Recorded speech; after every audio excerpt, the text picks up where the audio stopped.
Welcome to the Hard Rock Artists Lounge at Audacy Beach Festival. Hi, I'm Ashley O, and this is Muse.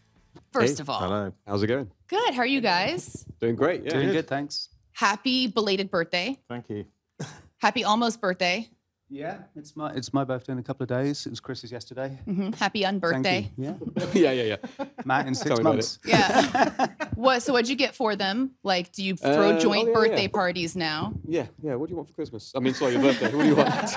Oh, joint presents. I was going to get you a piece of art, actually, but it was too expensive. I was at Art Basel just now, and I was Dom's a big art fan, do you know what I mean? So I was trying to pick him out some kind of cool... What's that artist you like? Mark Ryden painting or something. Just a cool 250K. Yeah, right. Nice, yeah. Maybe next year. It's clear just that a sketch. There's no pencil big birthdays sketch this year. It's, we've all done the 40th. Is that the really the last next big one's birthday? a few years away, isn't it? Yeah, I think we're officially at that age now where you sort of forget your age on purpose, you know? It's like you kind of, like 40, 41, something, I don't know, I can't remember. It's like you just want to do a 10-year anniversary of your birth moving forward. Exactly. I like it. Yeah. It's clear you guys are art fans. Actually, one of my favorite things you do is repost fan art a lot. Who was the brainchild behind doing that? Or is it just something you guys are all passionate about and it was natural to share? Yeah, I think we all do that. I think we love, it's amazing when you see a fan take the time to do like an amazing painting or drawing or something. And the craziest one is when they do tattoos, you know, because you always feel like, oh my God, like, what are they thinking? You know, but at the same time, it's a huge compliment. So I feel like we must post that stuff and like let people know that we appreciate it, you know. What's the craziest fan tattoo you've seen? So a lot of them, like, they ask you to sign their arm, and then they turn up at the gig the next day and they've had the scribble tattooed on, so you have to be like careful how you do that, because you know that's going to be on there for life. Yeah, I kind of tell people frequently not to do that because, I mean, my signature's awful. It's just like it looks like a child's done it. I saw my face on someone's leg. That was pretty weird. How do you react to that in the moment? Down there, just you just picture by it and picture a nice little selfie? Exactly. Yeah, I should have. Well, maybe not been appropriate this day and age, but yeah. Well, you guys are on a roll right now. Let's talk Grammys. Big nomination coming up. This would be your third Grammy. The question, what are you wearing? Do you already know? What are we going? I don't know. Some clothes, hopefully. I always wonder what the process is behind plotting that out, because you guys you have great fashion sense, great style. Come on, how could you say that right now? You just came from Art Basel. You're Baseled. The socks in the sand might not be the smartest move today, but we'll learn that lesson later, I suppose. Yeah. I got no idea what we might. I'll be wearing something potentially by Hedi. What's he called? Heidi Slimane. You know that guy. He's a great clothing designer. I had dinner with him the other day. He's a lovely guy, and he's like way cooler than me when it comes to clothing. So I'll just say, give me something to wear, and he'll do it. Yeah. Oh, I like that. I wish that was an everyday option. Just please trust me.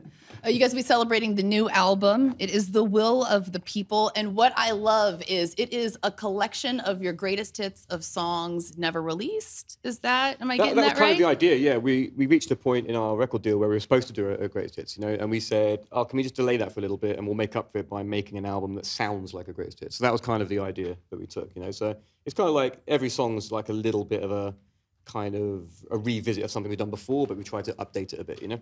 It's a very rock and roll, like, I'll give you your greatest hits of all time album. Here's all new songs. Yeah. And it's as if you guys tried to create a greatest hits album. I think maybe that's where the Halloween song comes from. Like, did you think every greatest hits album has a holiday song? What would a Muse holiday song be? I mean, Christmas wasn't a good sit with us. I mean, like, you know, every band has a Christmas song, or every artist tends to, and like, we're just a bit too moody for that. Do you know what I mean? A bit too miserable. Someone's got to do it, though. I mean, Halloween Christmas has to exist. There hasn't been a great rock Christmas song for a long time, I don't think. Okay, maybe we'll do that I think we need to go there one day. But it seems like Halloween was wide open. Like, why is Halloween song not a big thing? Like, I feel like everyone should do a Halloween song. You know? And Thanksgiving also. Like, somebody shine a light on the turkey for crying out loud. Maybe that's what it is, a collection of Thanksgiving songs from Muse. That's what we're going to go. There is something very unusual on the album, Ghosts. It's like just you, but it wouldn't be on the album without the push of you two. I think that's very Muse-esque. Can you tell us a little bit about how the ballad came to be? Yeah, Dom, why did you want to put that on the album?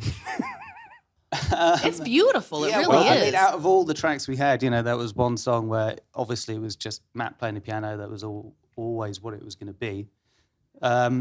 And I just thought, you know, in the context of the album, you know, it sat in a really good place. It added a great dynamic to the album in itself. So I thought, you know, rather than just blasting out some other big rock track, you know, bringing the kind of the vibe down a little bit and having something a bit more kind of personal and mellow would be a nice touch to the album. So it's cool. Well, and it's a compilation. Like that's kind of what I think the theme ended up exactly, being in the end. So like we never really had like many songs that you could call like a ballad or something. So we thought like we've got to do it. If it's going to be a greatest of, you know, it should have one of those on. Yeah. Did I read somewhere that you had it sitting around though? There was something about this song that had already been pinned or some melody already kind of in your head for a while? Like the piano-y part I had around for like a few years, but I never wrote a vocal for it until this album. Yeah.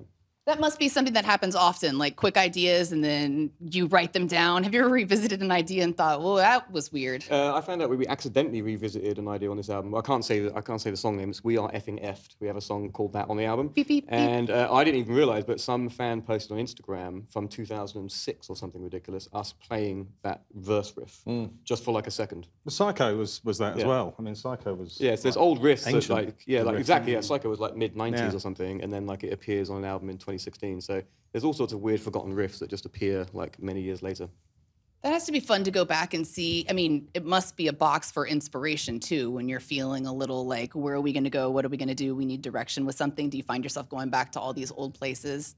Dig around the bucket of old riffs. Dig around, yeah. I mean, well, what's interesting is sometimes you do an idea and it's like it doesn't feel right, it feels completely wrong. But then obviously people's tastes change and music changes, and then suddenly, oh, that actually fits now. You know, so there's probably a bunch of stuff now from like the late 90s or even early 2000s that we've forgotten about, you know, like old B-sides that never made it that are probably quite cool now, you know, you never know. Well, and you're a thoughtful band. It is about how it places. It's also about how it looks. I mean, obviously we just talked about how you're into art. Your staging is incredible, whether it's some big alien coming at you or tiny little pieces of confetti shaped like your silhouette being rained down from cannons. I mean, how involved are you guys when it comes to the staging and the setup?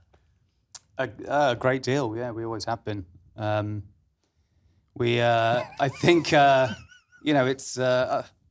I don't know. Yes, we do. Yes, we do very a lot, involved. yeah. I think we started getting into bigger venues like many years ago, and we're like, how are we going to, you know, not just like look like three dicks on stage? So we kind of started getting into like the creativity of trying to put on a production and make it more of a show and something that's a bit more theatrical. And I think that the theatrics are something that we've just been kind of evolving and growing over time. Like the last tour, big tour we did on the last album, we had like 12 performers with us on stage doing various things as well, so really up the theatrics. But yeah, it's just a great way to, you know, add another layer of creativity to the band. Even the merch, super cool this time around. Lots of art, lots of color, tape decks. I mean, I don't know where we'll play them, but I think that they are really very cool. It's just a collector's piece. Just a little bit. It's definitely something to look at, though. I think it's people that play cassettes. I bought a CD player the other day. Oof. Yeah, weird. Why? It hurts. That's because I found all my old CDs from when I was way younger. And I was like, you know what? I do actually want to listen to some of these because I think some of them are so obsolete you can't really find them digitally anymore. So I actually bought a CD player. So I'm slowly working my way through a load of old junk. Wait, what was the first CD you played? Oh, God.